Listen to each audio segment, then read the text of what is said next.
Hi, so this is Amanda Gant, real estate investor and licensed mortgage loan officer. And I just wanted to go through some stats that I found here on a great website called ipropertymanagement.com.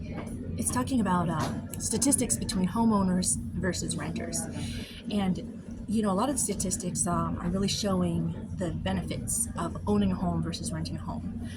For instance, to start off with, right now, 65.7% of folks in America are owning their homes, which is up 4.45% from its lowest point in 2016. This is awesome because since 2016, people have continued to buy homes. That might be fueled by the very low interest rates that we had from 2016 till 2022, reaching as low as 2.5 or so percent. But now, we're back up in the 7 percentages. But it can still make sense to buy or not buy when you hear some of these other statistics here.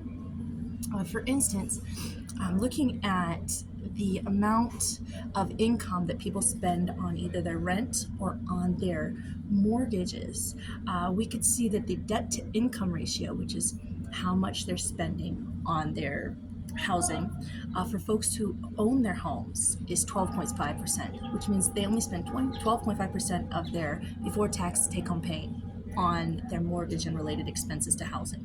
Whereas among renting households, the average monthly rent to income ratio is 22.8%. So why might you see renters paying less of their income?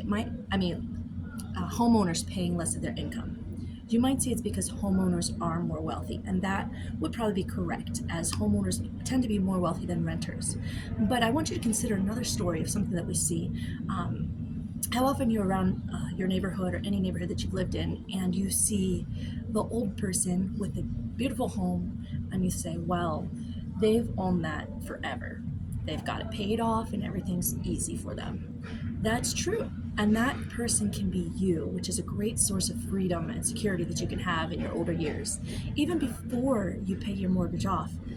As you continue to age and progress in your career, if you've locked in a rental cost through a fixed loan at an early stage in your life, you're going to be earning more and more each year as you progress generally, whereas your mortgage payment is going to be staying the same.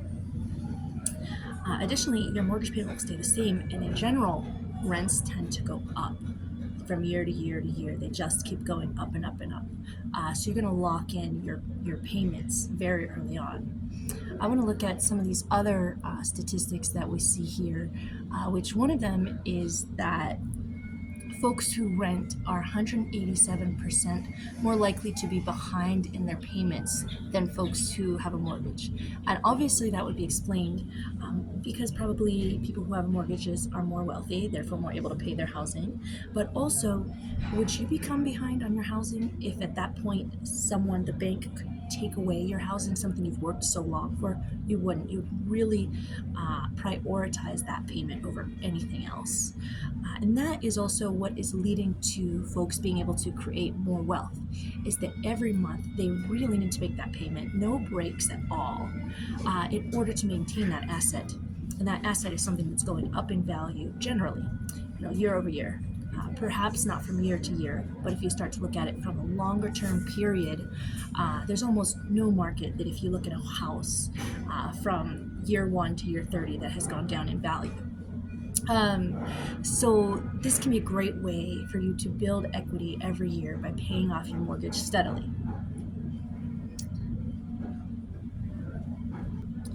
Moving on to another source, I'm looking at the census website, the U.S. Census website, census.gov, and they've reported that wealth inequality between homeowners and renters is striking.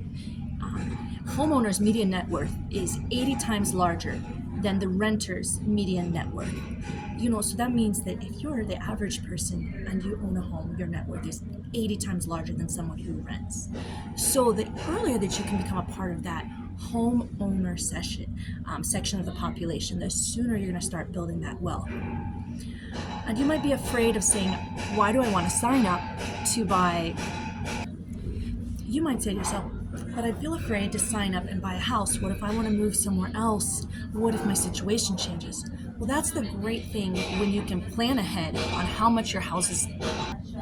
Well, that's the great thing about real estate is that you can plan ahead on how much your house is going to cost you. You can think about how much your mortgage payments, your insurance payments, your HOA fees are going to be and make sure that you feel comfortable with that. And if you can look around at how much other people are paying for similar and comparable properties, even if you want to move on from that house, you can consider keeping that home and that loan and renting it out. You can also take a look at refinancing that loan anytime that interest rates might drop. So, for instance, right now in America, we're at a place where interest rates are around 7% higher if you're getting an investment property. So, you could take a look at getting that primary home for yourself, be it a condo or a townhome or a single family home, and thinking about staying in it as long as it works for you and then renting it out later on and continuing to build that wealth while you find another place that works for you and you're putting your housing payment to work for you. So, for instance, we're always going to have a housing payment. We always have to pay for our homes.